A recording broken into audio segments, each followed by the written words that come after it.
वज्रकाय महावीर विक्रम मारुति नंदन हनुमान, शोक निवारण भूतनायका असुर निकंदन कनुमा। कहते हैं कि पृथ्वी पर हनुमान जी अनंत काल तक विराजमान हैं। वो कलयुग में आज भी धरा पर विद्यमान हैं। उनकी भक्ति से लोग अपने संकटों से छुटकारा पाते हैं। उनकी पूजा अर्चना करने से जीवन में मुश्किलों से निजात मिलती है। वैसे तो हनुमान जी की विशेष पूजा का विधान मंगलवार और शनिवार को विशेष रूप से होता है और कहा जाता है कि शनिवार को हनुमान जी की पूजा करने वालों पर शनिदेव भी दयावान रहते हैं। हनुमान और शनि के संबंध का प्रतीक है गुजरात में भावनगर के सारंगपुर में भगवान हनुमान का एक प्राचीन मंदिर, जिसे कष्टभंजन हनुमान जी के नाम से जाना जाता है। यह मंदिर अपने आप में बेहद खास है, क्योंकि इस मंदिर में श्री हनुमान के साथ शनिदेव भी विराजित हैं। साथ ही यहाँ शनिदेव स्त्री रूप में हनुमान के चरणों में बैठे दिखाई देते हैं। ऐसी मान्यता है कि इस मंदिर को लेकर कहा जाता है कि यदि किसी भी भक्त की कुंडली में शनि दोष हो तो कष्टभंजन हनुमान के दर्शन और पूजा अर्चना करने से इसका प्रभाव खत्म हो जाता है। साथ ही यहाँ आने वाले भक्तों की सभी मनोकामनाएं पूर्ण हो जाती हैं। कष्टभंजन हनुमान मंदिर सारंगपुर के पीछे एक पौराणिक मान्यता जुड़ी है, जिसमें बताया गया है कि कैसे हनुमान जी ने शनि प्रकोप से अपने भक्तों को यहाँ मुक्ति दिलाई थी। कहते हैं कि ये एक समय की बात है जब शनिदेव का प्रकोप काफी बढ़ गया था। इस कष्ट से बचने के लिए पृथ्वीवासियों ने हनुमान जी से प्रार्थना की। भक्तों के कष्ट से क्रोधित होकर हनुमान जी शनिदेव से युद्ध करने चल पड़े। जब शनिदेव को ये पता चला तो वे बहुत डर गए और बचने के लिए उपाय सोचने लगे।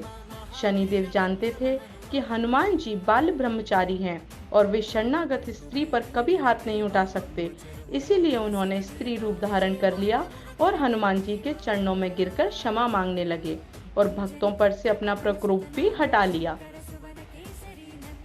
तभी से सारंगपुर के कष्टभंजन हनुमान मंदिर में शनिदेव को हनुमान जी के चरणों में स्त्री रूप में ही पूजा जाता है और भक्तों के कष्टों का निवारण करने के लिए इस मंदिर को कष्टभंजन हनुमान मंदिर के नाम से जाना जाता है।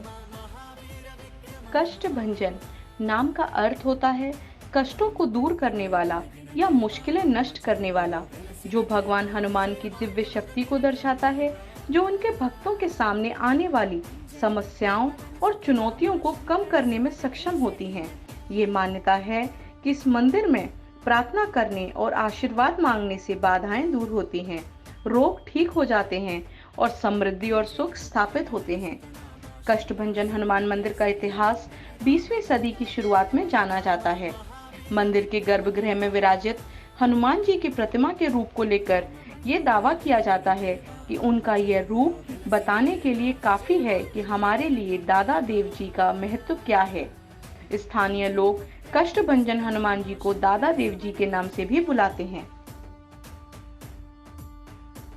विशाल और भव्य किले की तरह बना कष्टभंजन अति सुंदर और चमत्कारी मंदिर है। ऐसा भी कहा जाता है कि केसरी नंदन के मंदिरों में से कष्टभंजन हनुमान मंदिर सबसे वैभवपूर्ण मंदिर है। गुजरात में अहमदाबाद से भावनगर की ओर जाते हुए करीब 175 किलोमीटर की दूरी पर कष्टभंजन हनुमान का यह स्थान है। किसी राजा के स्थान की तरह सजे इस मंदिर के विशाल और भव्य मंडप के बीच 45 किलो सोने और 95 किलो चांदी से बने एक सुंदर सिंहासन पर हनुमान जी विराजमान हैं। उनके शीश पर हीरे जवाहरात का मुकुट है और पैरों के पास एक सोने की गदा भी रखी है। उनके चारों ओर वानरों की सेना दिखती है और उनके पैरों के निकट स्त्री रूप में शनिदेव जी मौजूद हैं। मान्यता है कि पवन पुत्र का स्वर्ण आभूषणों से लदा हुआ ऐसा भव्य और दुर्लभ रूप और कहीं देखने को नहीं मिलता। कष्टभंजन हनुमान जी के इस मंदिर की देखभाल और व्यवस्था पूजा पाठ आदि मंदिर ट्रस्ट की देखरेख में होती है। दर्शनार्थियों के लिए मंदिर परिसर के अंदर ही एक विशाल भोजनशाला भी स्थित है, जिसमें यहाँ आने वाले सभी भक्तों के लिए दिन रात निःशुल्क भोजन व्यवस्था उपलब्ध है। इसके अलावा दूर दूर से आने वाले भक्तों के लिए यहाँ रात्रि विश्राम की व्यवस्था के लिए मंदिर प्रबंधन ने विशाल और भव्य धर्मशालाएं भी बनाई रखी हैं। मंदिर तक पहुंचने के लिए गुजरात के भावनगर या राजकोट जाना होता है। भावनगर से मंदिर की दूरी करीब 90 किलोमीटर है और राजकोट से मंदिर की दूरी करीब 120 किलोमीटर की है। मंदिर तक जाने आने के लिए बस सेवा और प्राइवेट टैक्सी जैसी सभी सुविधाएं आसानी से उपलब्ध हो जाती हैं। के दर्शन देखने वाले हमारे दर्शकों से विशेष निवेदन है कि वो अपने सुझाव हमें लगातार देते रहें ताकि हम अपने इस धार्मिक कार्यक्रम को और भी रोचक और ज्ञानवर्धक बना सकें। के दर्शन को सब्सक्राइब करना ना भूलें। जय श्री राम।